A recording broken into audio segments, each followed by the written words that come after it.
Joining us this morning on Studio 3, we have Dr. Christen Simpson from Simpson Dental. Great to see you today.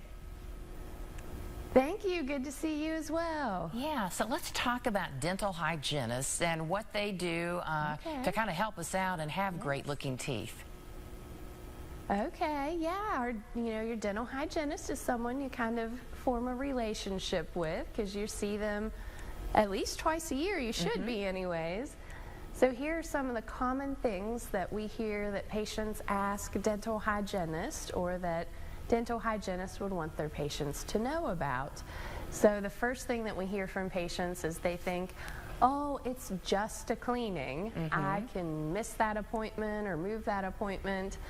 Well, it's never just a cleaning. There's so much going on when you're coming in for those preventative maintenance appointments. We're checking your overall health, we're asking about your medications, we're taking your blood pressure, doing oral cancer screenings, checking your airway for sleep disorders.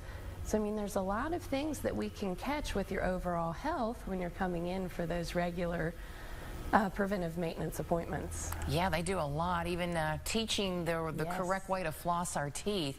And why is this so important? Yeah, why are things like this so important?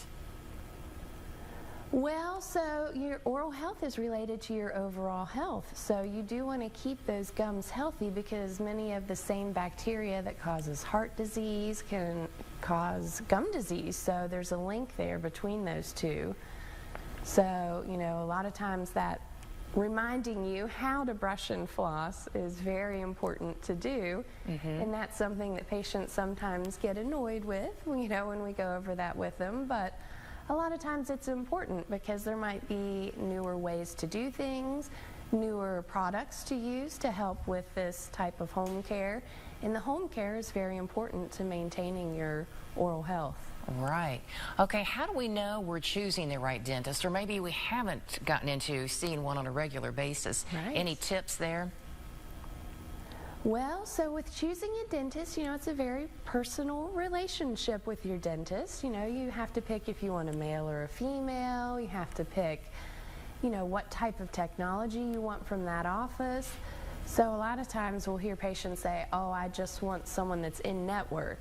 Well, that's not really a good way to pick your dentist. You really need to pick based on what your theology is almost with how you want to take care of your mouth and who you want to see to help you with that. Yeah.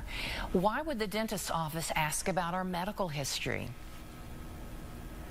Well, we really want to focus on your overall health when we're looking at your teeth, and there are many overall health conditions that we see in the mouth first.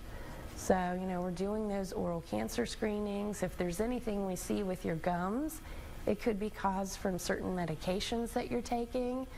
You know, it could be dry mouth is causing you to form cavities. So there's a lot of those relationships that work hand in hand. Yeah, a lot going on there. And speaking of, sometimes we can get a little buildup or gunk on our teeth throughout the day. Yes. Is this alive?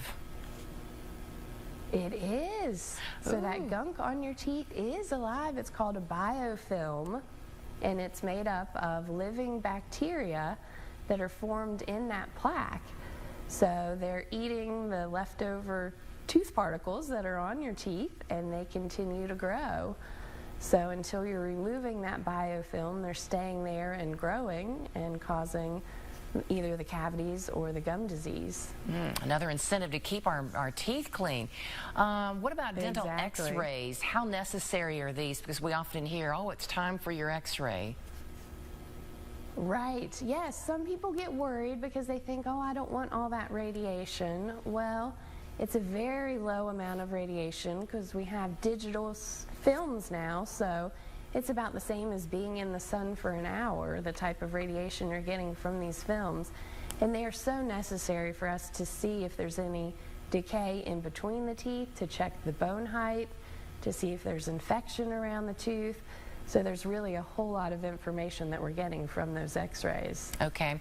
And any advice on what type of mouth rinse we should use? Because we see ads for all different types of them. Right. Which one do you like to recommend? Yes.